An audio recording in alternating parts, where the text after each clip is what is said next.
కవిత bail పిటిషన్పై రేపు తీర్పు రాబోతోంది. తిహార్ జైల్లో ఉన్న ఆమె మధ్యంతర బెయిల్ పిటిషన్పై సోమవారం ఉదయం 10:30కు రౌజెన్యూ కోర్టు నిర్ణయాన్ని వెలువరించనుంది. ఒకవేళ ఈడీ బెయిల్ ఇచ్చినా కవిత బయటకొచ్చే అవకాశాలు లేవు. ఇప్పటికే కవితను ప్రశ్నించేందుకు సీబీఐ కోర్టు పర్మిషన్ తీసుకుంది.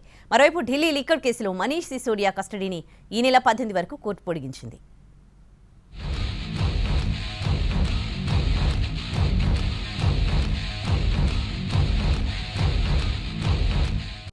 కవిత మధ్యంతర బెయిల్ పిటిషన్పై సోమవారం ఉదయం 10:30 రౌస్ అవెన్యూ కోర్టు తీర్పు వెలువరించనుంది. రెగ్యులర్ బెయిల్ పిటిషన్పై 20న విచారణ జరుగుతుంది. ఢిల్లీ లిక్కర్ కేసులో అరెస్ట్ అయిన కవిత ప్రస్తుతం తిహార్ జైల్లో ఉన్నారు. ఆమె చిన్న కుమారుడికి 16 వరకు పరీక్షలు ఉన్నందున ఖచ్చితంగా మధ్యంతర బెయిల్ ఇవ్వాలని రౌస్ అవెన్యూ కోర్టులో కవిత తరఫు లాయర్ అభిషేక్ సింఘ్వి వాదనలు వినిపించారు.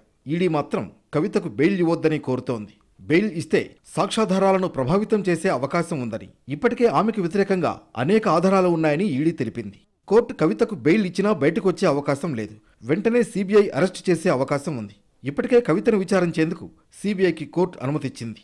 లిక్కర్ కేసులో విచారించి ఆమె స్టేట్మెంట్ రికార్డు చేయనుంది. వచ్చే వారం తిహార్ జైల్లోనే సీబీఐ విచారించే అవకాశం ఉంది. ఆప్కి ఇచ్చిన 100 కోట్ల రూపాయల వ్యవహారంపై ప్రశ్నించనుంది.